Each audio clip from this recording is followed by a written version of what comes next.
Finding Dory Beating Independence Day, resurgence at box office.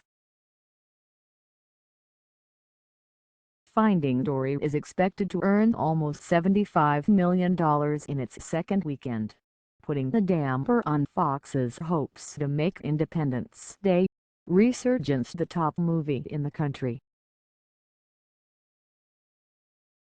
Resurgence, which cost more than $150 million to make and is a sequel 20 years in the making, is looking at an opening weekend of around $41 to $44 million this weekend. The original Independence Day, which went on to gross over $300 million at the domestic box office, opened with $50 million. That said, this year almost every major motion picture has been very front-loaded, and Resurgence has a B CinemaScore, the same score that Batman v Superman: Dawn of Justice had, and that movie had a huge drop-off from its first to second week. Last week, Finding Dory not only managed to outdraw Finding Nemo in its first week at the domestic box office, but to break the all-time record for the biggest opening by an animated movie.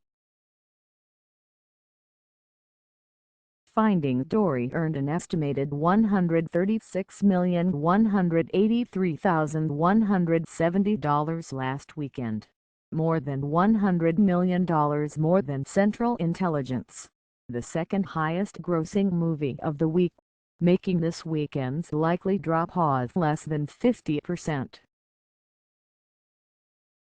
The film, almost universally beloved by critics, is well on the way to being one of the year's top-grossing films. Finding Nemo director Andrew Stanton, who returns for the sequel, is likely breathing a sigh of relief that these numbers. His last job as a director was John Carter, which lost Disney around $200 million in spite of building a pretty solid following among audiences who saw it. Currently, Disney holds 3 of the year's top 5 spots at the domestic box office with Civil War, Zootopia, and The Jungle Book. They've also got a stake in Fox's Deadpool, since that's a Marvel property.